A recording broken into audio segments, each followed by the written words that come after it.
News moves at an incredibly fast pace, and it's inevitable that if you had a busy week, you may have missed something. Well, worry no more. Welcome to Week in One. I'm Melissa Duprea. Let me bring you up to speed with a quick wrap of the top stories and interviews on ENCA over the past 7 days.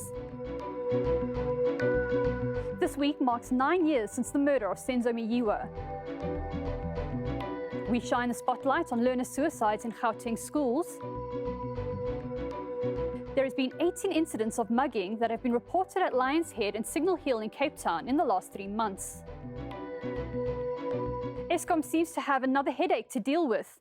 Already struggling to reconnect residents in townships who have agreed to switch to and pay for prepaid meters, the utility must now work to try and restore everyone else in the province by Christmas. ENCA reporter Hloni Mtumkulu reports. Eskom is not backing down from its plan to introduce prepaid meters across the province and to enforce penalty fees for years of non-payment.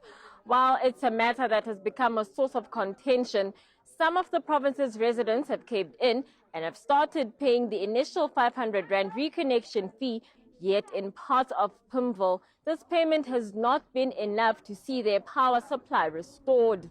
We as community, we paid 500.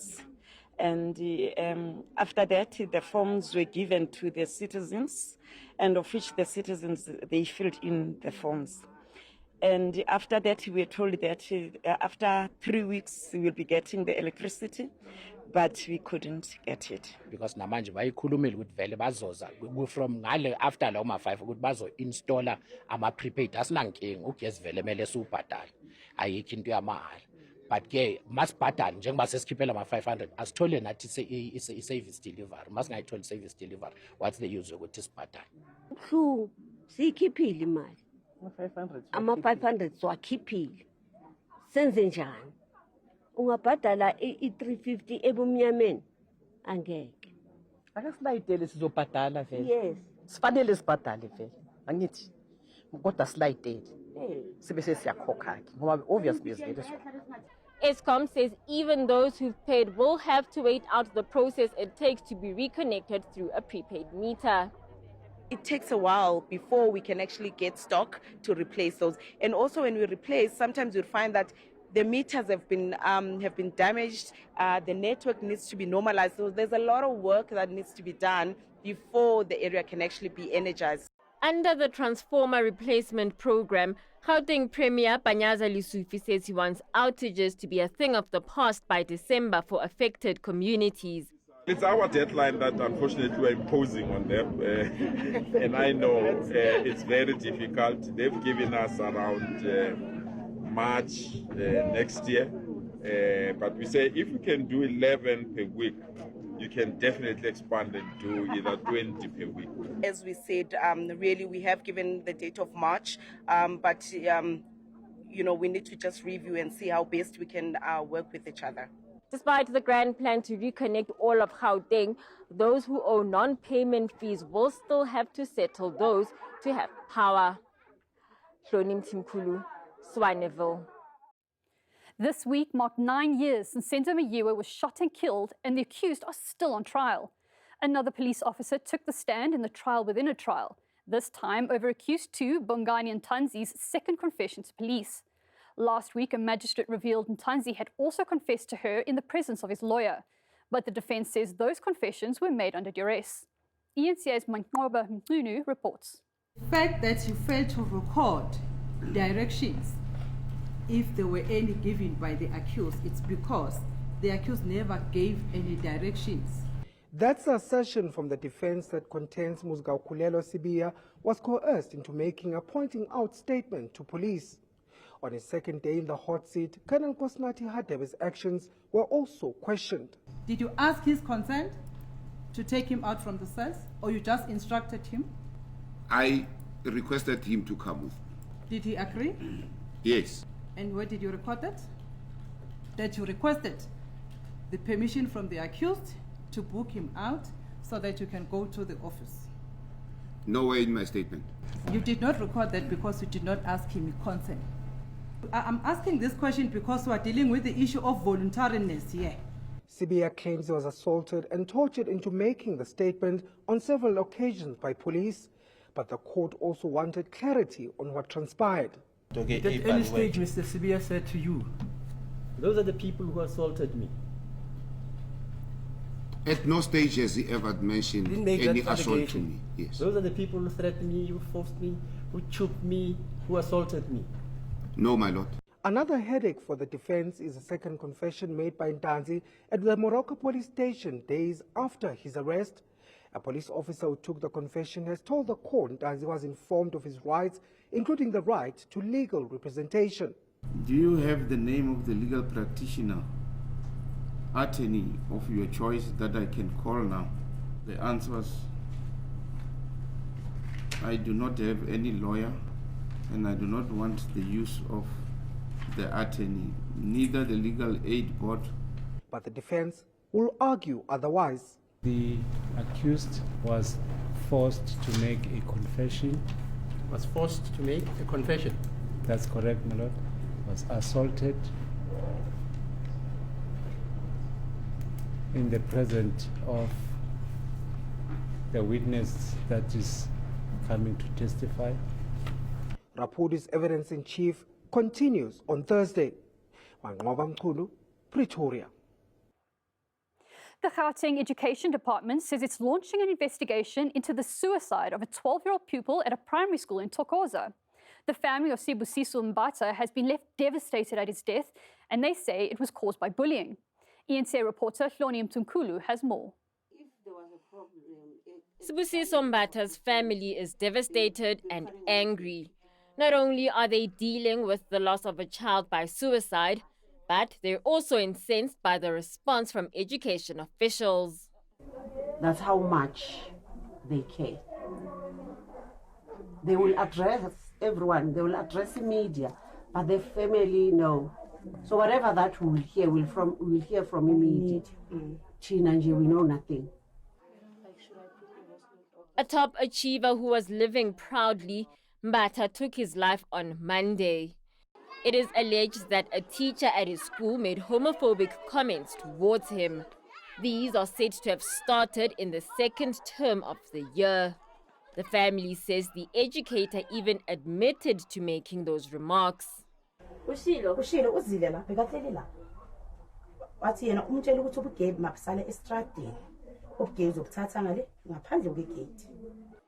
The family says the school representatives who came to see them tried to blame them for not speaking out earlier. Mom Mpumi is now left with the guilt of not wanting to come across like an interfering parent when her child messaged her about what was going on.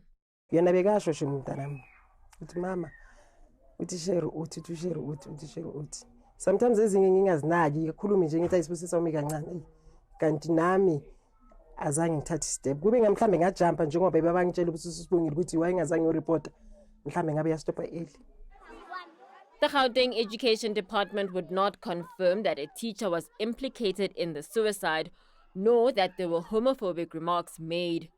An investigation has been launched.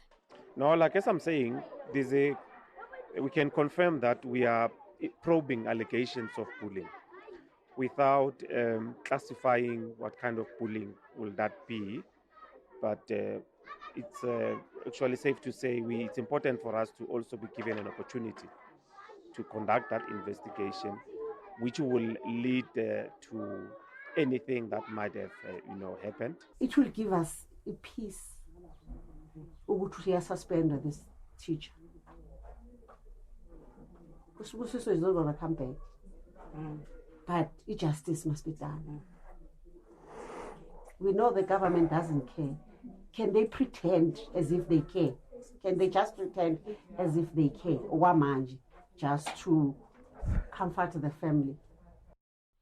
Hloni Mtunkulu, Gautrain. Stay tuned to Week in One. Coming up, we look at some of the big interviews that our anchors have conducted this week.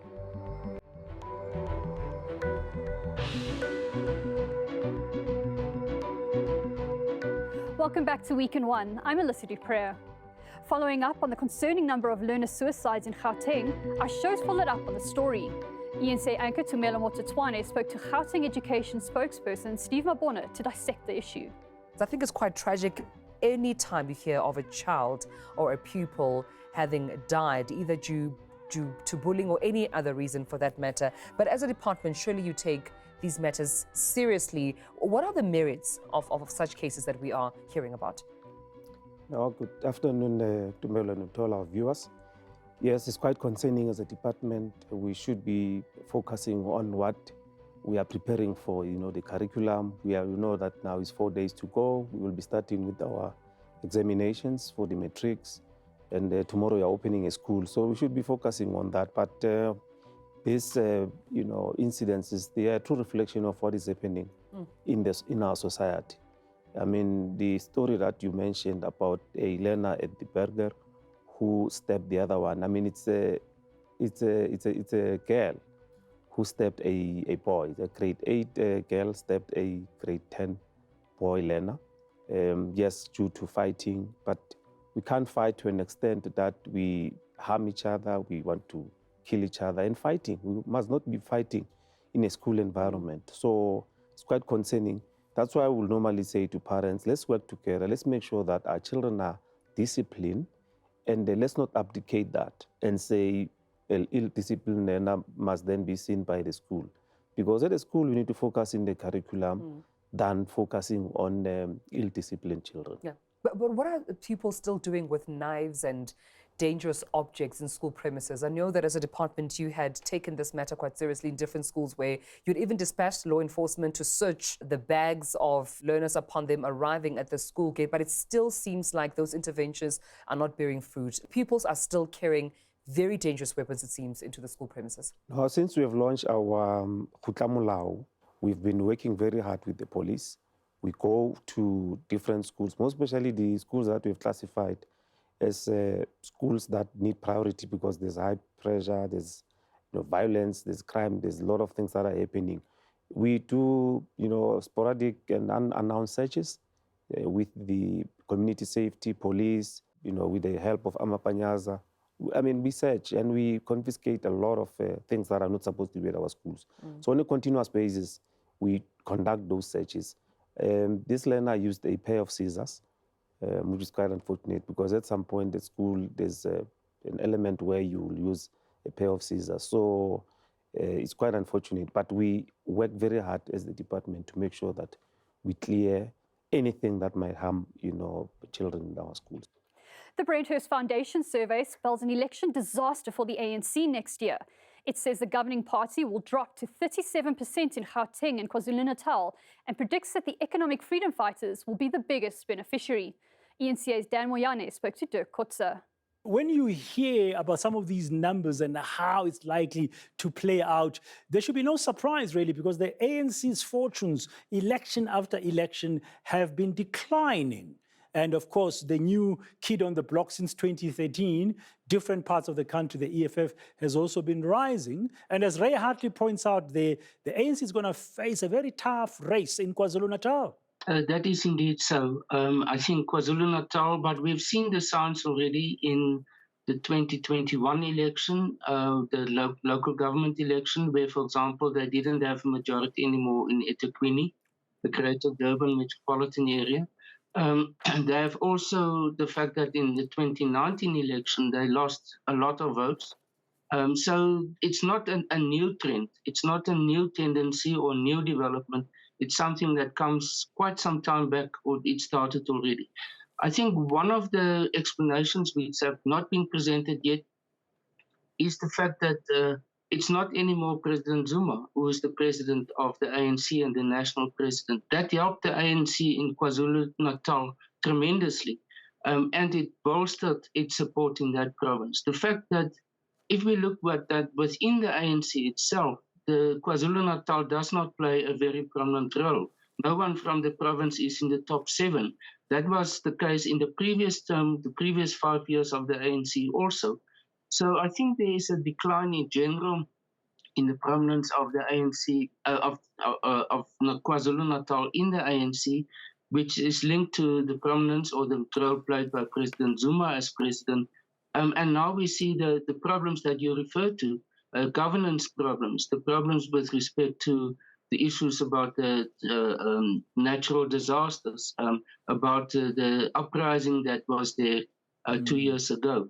So these, I think, all contribute to the fact. And then at the same time, a party like the IFP is also growing quite dramatically yes. in KwaZulu-Natal. And in some parts, ironically, yeah, sorry, Prof, yeah, ironically? Actually, after the term or the presence of Chief Buthelezi. So the new leadership of the IFP does definitely make an impact on the province also. The Gautrain railway network could soon triple in size. Its managing agency says it's in the advanced stages of finalizing a massive expansion project. It now hopes to expand the rail network by around 150 kilometres. ENCA's Gareth Edwards spoke to incoming CEO Tsepo Khobe. Let's talk first of all, why the expansion?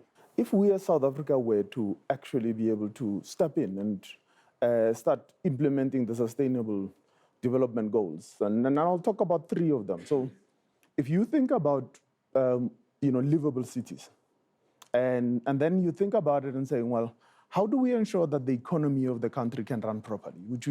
And then that's the other sustainable development goal that talks about, resilient economy and talks about, better work. Now, that in itself, you're not going to do it any other way, except you stepping into the other sustainable development goal, which talks about industry, innovation, and what do they call it, an infrastructure. And the Gautrain hosts all of those at the same time, because you're looking at a piece of infrastructure that will require a lot of manufacturing of a lot of things, that requires us to think in an innovative manner for us to go towards that end. But to that end, if you think about it clearly, the resilience of most cities does not lie in any other thing. It lies in the ability for you to move the people around that city. And we are a global city region. So as a province in itself, we have 3 cities that sit against each other. That actually, in actual fact, we've shown that 70% of movements across the whole of the province actually are cross-border. You go from Tshwane to Johannesburg, from Johannesburg to Ekurhuleni, from Ekurhuleni into Johannesburg and into Tshwane. Now, you need an efficient way of moving people across. It's like a multi-metro transport solution. It is exactly that. And you need to be able to bring on a solution that shows that we can be able to move the people. Any cities that choke, you were talking about tourists. When tourists come here, they also look out for business. And when you talk about business, then they look at it at how easy is it to do business in that particular area of what do they call it of the world. And the Gautrain is like the face of of the province itself. When you walk in and you use it, you say, this is a nice place to do business. But also important for tourists to be able to get around if they come to this province as well, to be able to access something like the Gautrain, because that's where most international tourists, it's their first point of call, because you have the Gautrain at OR Tambo. Yes. It's the first rail network that they're going to see. Stay tuned to Week in One. Coming up, opposition parties in KwaZulu-Natal were in uproar this week over a 20 million rand budget allocated for the South African Music Awards.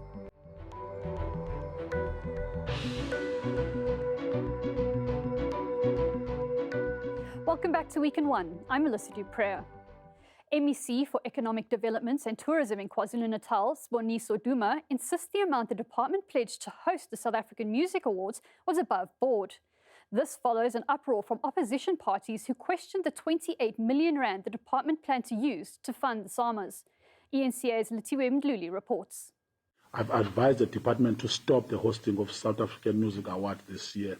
It's official. The SAMAs won't be taking place in Durban.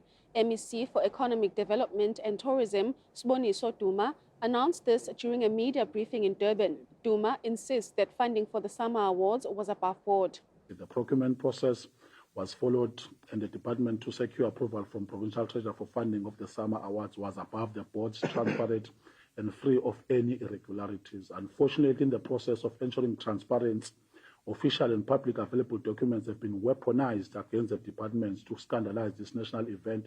Opposition parties Action SA and the DA accused the department of taking funds from important projects in an attempt to loot the funds while ignoring continued service delivery issues. Duma says his department was only planning to use 20 million rand and says the event was going to boost the tourism sector. He says that the opposition has used this for political purposes. The 28 million and other figures being thrown around are part of a campaign of disinformation. This is aimed at confusing the people. The actual amount of money that has been confirmed by Treasury and ATA is around 20 million before VAT. The letter to the president was just a curve, an opportunistic feeder just to know, because they know they don't have a role. The MEC also said the event was going to benefit artists as they struggled throughout the COVID-19 pandemic. But KZN artists say they were shut out from the awards.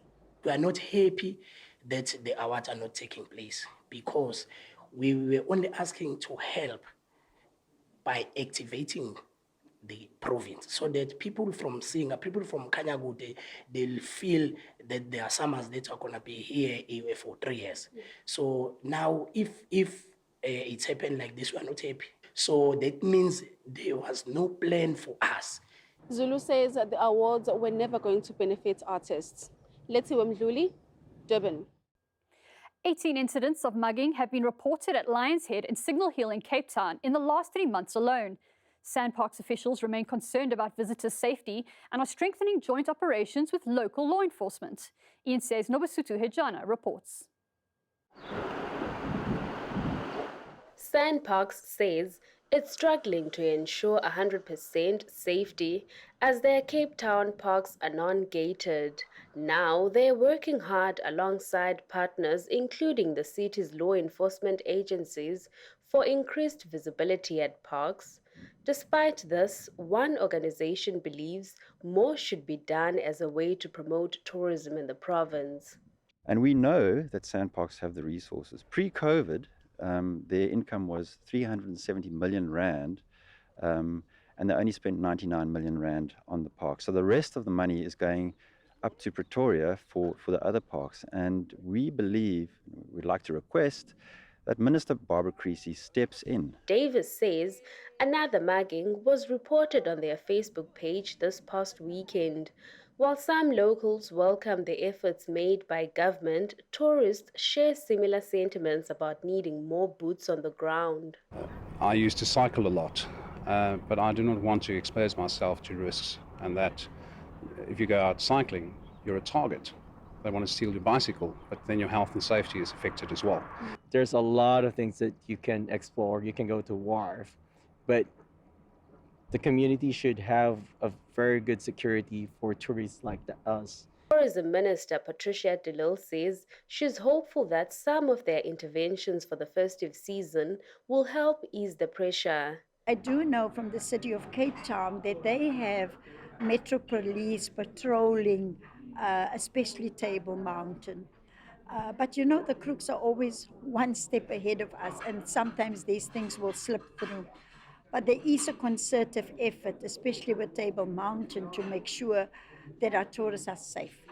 2,600 safety monitors are expected to hit the ground running by December 15th in hotspots across the country. Nobesutu Ejana, Cape Town. The K9 unit in the Kruger National Park has become a game changer in the fight against rhino poaching.